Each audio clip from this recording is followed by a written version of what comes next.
Hello, and welcome back to another episode of The Good, the Bad, the Sports. Let's jump right in to today's good news. For the good news today, we take a look at college football.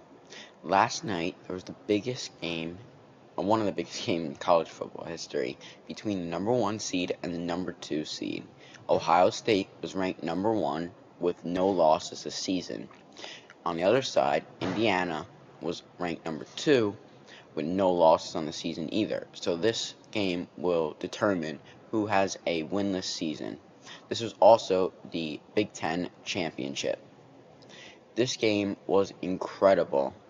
Indiana somehow managed to hold Ohio State to only 13 points. And Indiana ultimately came out on top, winning 13-10. And what was insane was the kicker missed a short field goal at the very end of the game to tie the game. Now, what was significant about this is Indiana hasn't won a championship since 1967. Also, it's their first win against Ohio State since 1988. And you know what's even crazier? This is the first time they've been ranked number 1 ever. Yes, you heard me right, ever. So, an incredible story for Indiana, and I'll be looking forward to see if the two of them match up again. Now, let's move on to today's bad news. For the bad news today, we cover a topic that has faced a lot of controversy over the years. This topic is whether Barry Bonds should be entered into the Hall of Fame. Now, it's been at least decades since Barry Bonds, he hasn't gotten to the Hall of Fame for decades. As you know, he was a great player. However, he did steroids. And nobody's gotten in who have done steroids. So that leaves the question, should he ever be inducted into the Hall of Fame? I personally don't think so, because if you're doing steroids, it's like cheating. So it's like in school, if you cheat, you're gonna get a bad grade. But so it's like that. So I don't think he should be left in the Hall of Fame. And many people agree, and some think he should, because before they found out he was doing steroids, he was still a good player. But the steroids just make me believe he shouldn't. But yeah, let me know what you think. For the big sports topic of today, we take a look at the college football. In college football last year, they created a new playoff bracket. It used to only require 4 teams, which made the games a little closer, and the games were bigger, if you want to call it. However, last year they decided to change it and make it 12 teams. So now there are 12 teams. But what I wanted to talk about is whether you think it's a good idea or not. I think it's a good idea because it gives more teams an opportunity, and the games are more exciting because if they're not a blowout, they could be an upset game. However, this year, I don't know, because Ohio State and Indiana, as I mentioned in the first part of this, in the good news, are just so dominant, and I don't know if they could be beaten except by themselves. Yeah, but I don't know. I think it's nice how there's more teams being incorporated, so more fan bases are being engaged in the playoffs.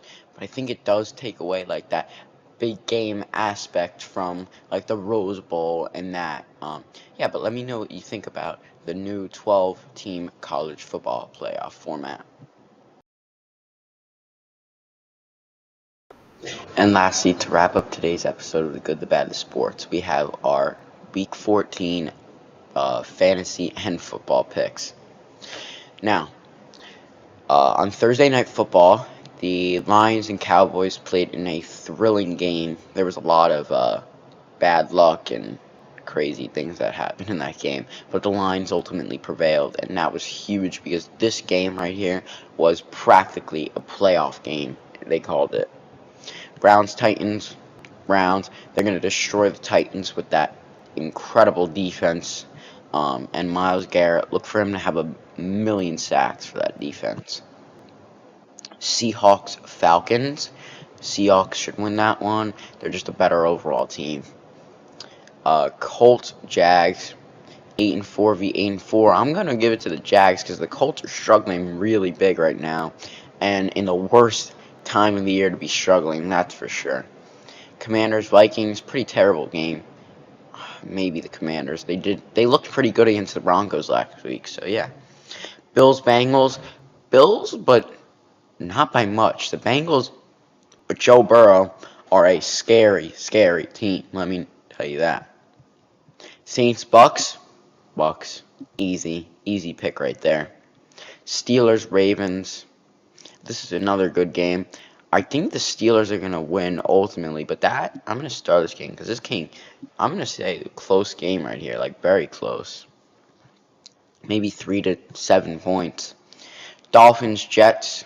Dolphins. The Jets are just not good this year. Bronx, Raiders. Broncos easily. Raiders are just terrible on offense and defense this year. Rams, Cardinals. Yeah, I'm going with the Rams.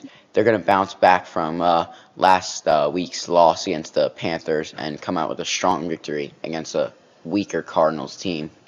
Bears, Packers. This is for number 1 in the division and in the conference, too, because both these teams are very good. I do think the Bears, though, are going to pull this game out by 3 points. Yep, 3 points. Texans, Chiefs, another great game because the Chiefs are fighting for a spot in the playoffs, which is really surprising. And the Texans are also fighting for a spot in the playoffs with the Colts and the Jaguars. So it'll be interesting. This is basically a playoff game, too. I do think the Texans' defense, though, will help them prevail. But that's another great game. And all these games are to get into the playoffs, some of them. Eagles, Chargers. No Herbert, so I think the Eagles are going to win that one. And yeah, let me know what you think. These are all my picks.